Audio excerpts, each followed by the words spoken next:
Furniture വിപണന രംഗത്ത് 13 വർഷത്തിലധികം നിലമ്പൂരിൽ പുതുമയുടെ പ്രൗഢ വിസ്മയം ഒരുക്കിക്കൊണ്ട് വിശ്വസ്തയോടെ പ്രവർത്തിച്ചു വരുന്ന new Rajadhani furniture Keerthippadi Nilambur. Hi, നിങ്ങളുടെ പുതിയ ജിമ്മിലേക്കുള്ള ബെസ്റ്റ് ജിം എക്യുപ്മെന്റ്സ് എവിടെ വന്ന് പർച്ചേസ് ചെയ്യണമെന്നുള്ള ആലോചനയിലാണോ? അതോ വീട്ടിൽ സ്വന്തമായിട്ട് വർക്ക്ഔട്ട് ചെയ്യാൻ ഒരു ഹോം ജിം സെറ്റ് ചെയ്യാനുള്ള പ്ലാനിംഗിലാണോ? Wellnex fitness equipment sales and service near Sidhi Haji stadium Edavanna.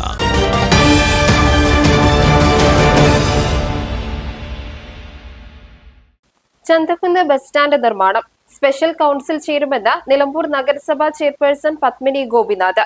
നഗരസഭാ കൗൺസിൽ യോഗത്തിന് ശേഷം മാധ്യമപ്രവർത്തകരോട് സംസാരിക്കുകയായിരുന്നു അവർ. തുടർ നടപടികൾക്ക് സെക്രട്ടറിയെ കൗൺസിൽ യോഗം ഐക്യകണ്ഠേന ചുമതലപ്പെടുത്തി.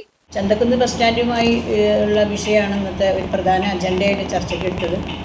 കഴിഞ്ഞ കൗൺസിലിൽ സെക്രട്ടറിയെ ഈ വിഷയം രണ്ട് ഒരു പ്ലാൻ ഉണ്ടായിരുന്നു. ആ രണ്ട് പ്ലാനും താരതമ്യ പഠനം നടത്തിയപ്പോൾ ചില സാമ്യങ്ങൾ കണ്ടിട്ടുണ്ടായിരുന്നു. ഏതായാലും അതിൻ്റെയൊക്കെ പ്രശ്നം പരിഹരിച്ചുകൊണ്ട് രണ്ടുപേരുമായി ഒരു മധ്യസ്ഥ ശ്രമം സെക്രട്ടറി മുഖേന നടത്താനും ഒരാളെ പിൻവലിച്ച് എത്രയും പെട്ടെന്ന് ചന്തക്കുന്ന് ബസ് സ്റ്റാൻഡ് പ്രവൃത്തിയിൽ കൊണ്ടുവരാനുള്ള താല്പര്യമാണ് ഞങ്ങൾക്കുണ്ടായിരുന്നത്. അതുകൊണ്ട് സെക്രട്ടറിയുടെ മധ്യസ്ഥ ശ്രമത്തിൻ്റെ റിപ്പോർട്ട് ചർച്ചയ്ക്കെടുക്കുക എന്ന് മാത്രമാണ് ഇന്നത്തെ അജണ്ടയിൽ ഉൾപ്പെട്ടിരുന്നത്.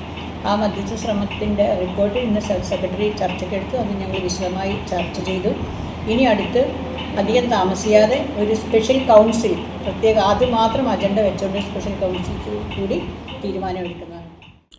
നഗരസഭാ ബോർഡ് യോഗത്തിൽ മുഖ്യ അജണ്ടയായാണ് ചന്തക്കുന്ന് ബസ് സ്റ്റാൻഡ് വിഷയം ചർച്ച ചെയ്തത്. ചന്തക്കുന്ന് ബസ് സ്റ്റാൻഡ് നിർമ്മാണവുമായി ബന്ധപ്പെട്ട് 2 DPR നഗരസഭയിൽ സമർപ്പിക്കുകയും പണം കൈപ്പറ്റുകയും ചെയ്തതിനാൽ നിർമ്മാണ പ്രവൃത്തി ആരംഭിക്കാൻ DPRകളുമായി ബന്ധപ്പെട്ട് നിലവിലുള്ള പ്രശ്നങ്ങൾക്ക് പരിഹാരം കാണണം. ഇതിനായി കഴിഞ്ഞ 8-ന് നടന്ന ബോർഡ് യോഗം നഗരസഭാ സെക്രട്ടറി ചുമതലപ്പെടുത്തിയിരുന്നു. സെക്രട്ടറി തയ്യാറാക്കിയ റിപ്പോർട്ട് കൌൺസിൽ യോഗത്തിൽ വെച്ചു. 2 കക്ഷികളുമായി സംസാരിച്ചതിന്റെ വിശദാംശങ്ങളും റിപ്പോർട്ടിലുണ്ട്. DPR തയ്യാറാക്കിയ 2 പേരും പണം കൈപ്പറ്റിയതിനാൽ പണം തിരിച്ചുപിടിക്കുന്നതിനുള്ള നടപടികളും റിപ്പോർട്ടിൽ ചൂണ്ടിക്കാണിക്കുന്നുണ്ട്. ആദ്യം സമർപ്പിച്ചിരുന്ന DPR രണ്ടാമത്തെ കക്ഷി അതേപടി പകർത്തി നഗരസഭയ്ക്ക് സമർപ്പിക്കുകയായിരുന്നുവെന്ന് Nilambur block assistant executive engineer നടത്തിയ പരിശോധനയിൽ കണ്ടെത്തി. റിപ്പോർട്ട് നഗരസഭയ്ക്ക് നൽകുകയും ചെയ്തിട്ടുണ്ടെന്നും സെക്രട്ടറിയുടെ റിപ്പോർട്ടിൽ പറയുന്നു. റിപ്പോർട്ടിന്റെ അടിസ്ഥാനത്തിൽ രണ്ടാമത് DPR തയ്യാറാക്കിയ ഏജൻസിയുടെ വിശദീകരണം ആവശ്യപ്പെടാനും ഇയാൾ കൈപ്പറ്റിയ പണം തിരികെ അടയ്ക്കാൻ ആവശ്യപ്പെട്ട് നോട്ടീസ് നൽകാനും കൌൺസിൽ തീരുമാനിച്ചു. ആദ്യം DPR തയ്യാറാക്കിയ ആൾ പുതിയ DPR തയ്യാറാക്കാൻ സന്നദ്ധനാണെങ്കിൽ അയാൾക്കോ അല്ലെങ്കിൽ പുതിയ ഏജൻസിക്കോ നൽകാനുള്ള നടപടികൾ എടുക്കാമെന്നും സെക്രട്ടറി വിശദീകരിച്ചു. കൗൺസിലുകൾ പറഞ്ഞിട്ടുള്ളതുപോലെ തന്നെ നമുക്ക് 2 പേർക്കാണ് നൽകിയിട്ടുള്ളത്. അതിന് ആൾറെഡി ഒരാളെ ഒഴിവാക്കിയിട്ടാണ് മറ്റൊരാളെ നമ്മൾ ചെയ്തത്.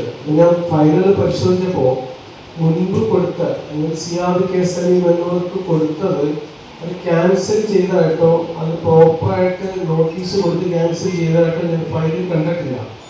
ഒന്നത്. രണ്ടാമത്തെ വിഷയം, രണ്ടാമത് നൽകിയ ആള് കോപ്പി ചെയ്തതാണെന്ന് പറയുന്നു. കോപ്പി ചെയ്താണ് നമ്മുടെ അസിസ്റ്റന്റ് എക്സിക്യൂട്ടീവ് എഞ്ചിനീയർ റിപ്പോർട്ട് ചെയ്തു. ഈ ഒരു വിഷയത്തിൽ ഞാൻ കേപ്പബിൾ അല്ല. അതുകൊണ്ട് എക്സിക്യൂട്ടീവ് എഞ്ചിനീയർ റിപ്പോർട്ട് മാത്രമേ എനിക്ക് റിലേ ചെയ്യാൻ പറ്റത്തുള്ളൂ. അപ്പോൾ അത് പ്രകാരം ഇത് കോപ്പിയാണ് എന്നുള്ള കാര്യത്തിൽ അനുമാനത്തിൽ എത്തിച്ചേരേണ്ടതുണ്ട്. അപ്പം അങ്ങനെ വരികയാണെങ്കിൽ രണ്ടാമത് കൊടുത്ത ആളുമായിട്ടുള്ള കരാറ് നമുക്ക് മുന്നോട്ട് പോകാൻ കഴിയുകയില്ല. കഴിഞ്ഞാൽ അയാൾ ചെയ്ത തെറ്റിനും കൂടെ നമ്മൾ അത് അംഗീകരിച്ചു കൊടുക്കുന്ന ഒരു നിലപാടിലേക്ക് എത്തും. അപ്പം അതുകൊണ്ട് രണ്ടാമത് കൊടുത്ത ലേ ഇൻഡസ് എന്ന സ്ഥാപനത്തിന് ഒഴിവാക്കാൻ മാത്രമേ നമുക്ക് നിർവാഹമുള്ളൂ. അതിനോട് തന്നെ അയാളുടെ കയ്യിൽ നമ്മൾ പൈസ ഈടാക്കുക എന്നുള്ളതാണ് അടുത്ത കാര്യം. അത് കഴിഞ്ഞതിന് ശേഷം വേണമെങ്കിൽ സിയാദ് കെ സലീമിന് എന്നവർക്ക് കൊടുക്കാം. അവർ പഴയ റേറ്റിൽ തന്നെ ചെയ്തു തരാമെന്ന് എനിക്ക് വ്യക്തമായിട്ട് തന്നിട്ടുണ്ട്. അതുകൊണ്ട് വേണമെങ്കിൽ നമുക്ക് അങ്ങനെ ചെയ്യാം. അതല്ല എങ്കിൽ പുതിയ ഒരു ടെൻഡർ വെച്ച് മറ്റാർക്കെങ്കിലും നമുക്ക് കൊടുക്കാം. അങ്ങനെയുണ്ട്. പക്ഷെ അങ്ങനെ വരുമ്പോഴും ഉള്ള പ്രശ്നം വെച്ചാൽ പഴയ ആളുമായിട്ടുള്ള കോൺട്രാക്ട് നിയമപരമായിട്ട് നമ്മൾ ക്യാൻസൽ ചെയ്തിട്ടില്ല. ആദ്യത്തെ DPR മികവുറ്റതാണെന്നും അസിസ്റ്റന്റ് എക്സിക്യൂട്ടീവ് എഞ്ചിനീയർ നൽകിയ റിപ്പോർട്ടിലുണ്ട്. രണ്ടാമത്തെ DPR ഇതിന്റെ കോപ്പി പകർത്തിയതാണെന്നും പറയുന്നു. നിലവിലെ നടപടികൾ പൂർത്തീകരിച്ച ശേഷം ഇതിനായി സ്പെഷ്യൽ കൌൺസിൽ ചേരും. ചന്തക്കുന്ന് ബസ് സ്റ്റാൻഡ് നിർമ്മാണവുമായി ബന്ധപ്പെട്ട് സിൽക്കിന് നിർമ്മാണ പ്രവൃത്തി നൽകാനും DPR തയ്യാറാക്കാൻ തീരുമാനിച്ചത് കഴിഞ്ഞ ഭരണസമിതിയാണ്. ഭരണ പ്രതിപക്ഷാംഗങ്ങൾ ഒറ്റക്കെട്ടായി എടുത്ത തീരുമാനമാണെന്നും ഇതുമായി ബന്ധപ്പെട്ട ടെൻഡർ നടപടികൾ വരെ പൂർത്തീകരിച്ചതാണെന്നും നിലവിലെ ഭരണസമിതി ഇത് റദ്ദാക്കിയതാണ് നിലവിലെ അവസ്ഥയ്ക്ക് കാരണമെന്നും CPI അംഗം PM ബഷീറും പറഞ്ഞു. ഈ എനിക്ക് കൗൺസിൽ മുമ്പാകെ സൂചിപ്പിക്കണം. നമ്മളിതിൽ ഭരണപക്ഷം പ്രതിപക്ഷമൊക്കെ ഉണ്ട്, LDF UDF രാഷ്ട്രീയമൊക്കെ എല്ലാവർക്കും ഉണ്ട്. ഈ 3 DPR നമ്മൾ ഇതിനെ ക്ഷണിച്ചിട്ടുണ്ട്. 3 DPR, 2 അല്ല. പലപ്പോഴും റിപ്പോർട്ടിനകത്ത് സെക്രട്ടേറിയറ്റ് തന്നിട്ടുള്ള കത്തിന്റെ മറുപടിയാണ് 3 DPR ക്ഷണിച്ചിട്ടുണ്ട്, 3 DPRന് പണം കൊടുത്തിട്ടുണ്ട്. അറിയാം സെക്രട്ടറി ഒപ്പിട്ടത്. ആ സെക്രട്ടറി ഒരു DPR ബുക്കിംഗ് കാണാനില്ല. ആ ഒരു DPRന് പണം കൊടുത്തത് ആരാ? ഭരണസമിതി. ആർക്കും വിയോജിപ്പുണ്ടോ? ഇല്ല. എല്ലാവരും ഉത്തരവാദിത്തം എല്ലാവർക്കും ഉണ്ട്. കൊടുത്ത ആൾ മരണപ്പെട്ടു പോയി, തിരിച്ചു വാങ്ങാൻ പറ്റിയില്ല, അത് പോയി. രണ്ടാമതും DPR ക്ഷണിച്ചു, കാരണം അങ്ങനെ DPR ലഭ്യമല്ല. മനസ്സിലാക്കി താല്പര്യപത്രം ക്ഷണിച്ചു, 6 പേര് വോട്ട് ചെയ്തു, ഒരാൾ അംഗീകാരം കൊടുത്തു, ആന കൊടുത്തു കൗൺസിൽ എല്ലാവരും ഉണ്ട് എന്ന് പറഞ്ഞാൽ ഭരണപക്ഷവും പ്രതിപക്ഷമുണ്ട്, ആർക്കും യോജിപ്പില്ല. ഞാൻ ഉൾപ്പെടെ അംഗീകരിച്ചു, രണ്ടാമത് ടെൻഡർ കൊടുത്തു.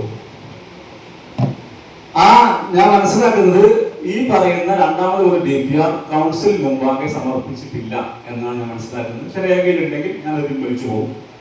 എന്തായിരുന്നാലും മൂന്നാമതും ടെൻഡർ ക്ഷണിക്കാൻ തീരുമാനിച്ചത് ഈ കൗൺസിൽ ഐക്യകണ്ഠേനയാണ്. കോൺഗ്രസിന്റെ ബ്ലോക്ക് പ്രസിഡന്റ് ഉൾപ്പെടെയുള്ള ആളുകൾ ഒരു വലിയ യോജിപ്പ് കൊടുക്കാതെയാണ് മൂന്നാമതും DPR ക്ഷണിച്ചത് എന്ന് പറഞ്ഞാൽ ആ ഭരണസമിതിയിലെ എല്ലാവർക്കും അതിന്റെ ഉത്തരവാദിത്തമുണ്ട്. ക്ഷണിക്കാൻ തീരുമാനിച്ചു. ഇങ്ങനെ ഒരു DPR ഉണ്ടായിരിക്കെ മൂന്നാമതും DPR ക്ഷണിച്ചത് കൗൺസിൽ തീരുമാനപ്രകാരമാണെങ്കിലും ബന്ധപ്പെട്ട ഉദ്യോഗസ്ഥർ ഒരു തരിവരി വിയോജിപ്പ് കൊടുത്തിട്ടില്ല. ഉദ്യോഗസ്ഥരാണ് വിളിച്ചത്. അതിന്റെ അടിസ്ഥാനത്തിൽ ഈ ടെൻഡർ വിളിച്ചു. ഈ ടെൻഡറിനകത്ത് 5 or 8 പേർ വോട്ട് ചെയ്തു. ആ വോട്ട് ചെയ്ത ആളുകളിൽ ഏറ്റവും കുറഞ്ഞ വോട്ട് രേഖപ്പെടുത്തിയിട്ട ആൾക്ക് കരാർ കൊടുത്തു. അതും കൗൺസിൽ തീരുമാനപ്രകാരമാണ്. ആ DPR കൗൺസിലേക്ക് സമർപ്പിക്കുന്നു. ആർക്കും യോജിപ്പില്ല. അവർക്ക് ആ DPR കൗൺസിൽ അംഗീകരിക്കുന്നു. ആ DPRന്റെ പ്രവൃത്തി ടെൻഡർ ചെയ്യുന്നു. ഒരു സാങ്കേതിക പ്രശ്നം പറഞ്ഞു, ടൗൺ പ്ലാനിങ്ങിന്റെ അപ്രൂവൽ വാങ്ങിയിട്ടില്ല എന്നുള്ളത്. അത് സാങ്കേതിക പ്രശ്നമാണ്.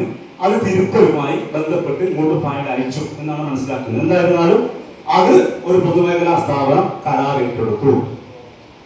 ആ കരാർ കൗൺസിൽ അംഗീകരിച്ചു. എല്ലാവരും, ആർക്കും യോജിപ്പില്ല. ആ കൗൺസിൽ അംഗീകരിക്കുകയും ഈ പറയുന്ന പൊതുമേഖലാ സ്ഥാപനത്തിന് പ്രവൃത്തി നടത്താൻ അനുവാദം കൊടുക്കുകയും കൂടി ചെയ്തു. ആര്? നഗരസഭാ എഞ്ചിനീയർ വഴി സെക്രട്ടറി അനുവാദം കൊടുത്തു. അതാണ് ഇപ്പൊ നിലനിൽക്കുന്നത്. ചന്തക്കുന്ന് ബസ് സ്റ്റാൻഡിന്റെ DPR ടെൻഡർ അംഗീകരിച്ചു, പ്രവൃത്തി ഓർഡർ കൊടുത്തു, പിന്നെ വർക്ക് നടത്തിയ മതി.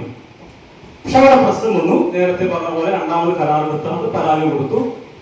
അങ്ങനെ സബ് കമ്മിറ്റി വെച്ചു. നീണ്ടു പോവുകയാണ്. എനിക്ക് സൂചിപ്പിക്കാനുള്ളത്, ഇത് നമ്മുടെ ചന്തക്കുന്ന് ബസ് സ്റ്റാൻഡ് പ്രവൃത്തി മുന്നോട്ട് വളരെ പെട്ടെന്ന് കൊണ്ടുപോകാം. അതുപോലെ സെക്രട്ടറിയെ ചുമതലപ്പെടുത്തി ബന്ധപ്പെട്ടത് മുന്നോട്ട് പോകാം.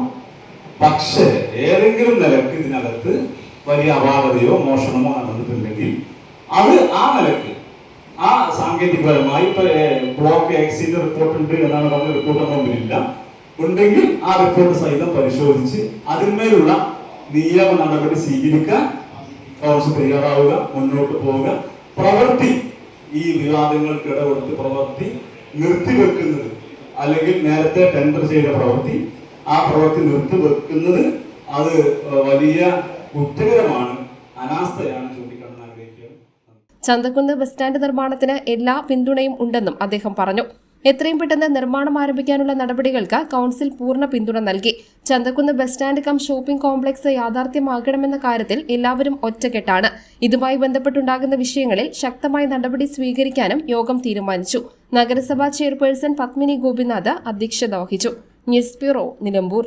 കാലിക്കറ്റ് യൂണിവേഴ്സിറ്റിയുടെയും കേരള സർക്കാരിന്റെയും അംഗീകാരത്തോടെ വിൻസെൻഷൻ വൈദികരുടെ നേതൃത്വത്തിൽ നിലമ്പൂർ റെയിൽവേ സ്റ്റേഷന് സമീപം ഡീപോൾ ക്യാമ്പസിൽ BCA, BSW, BCom, BSc artificial intelligence, BSc psychology, BSc hotel management തുടങ്ങിയ ഡിഗ്രി കോഴ്സുകളിലേക്ക് അഡ്മിഷൻ ആരംഭിച്ചിരിക്കുന്നു. ഡീപോൾ കോളേജ്, ഡിസാറ്റ്, നിലമ്പൂർ.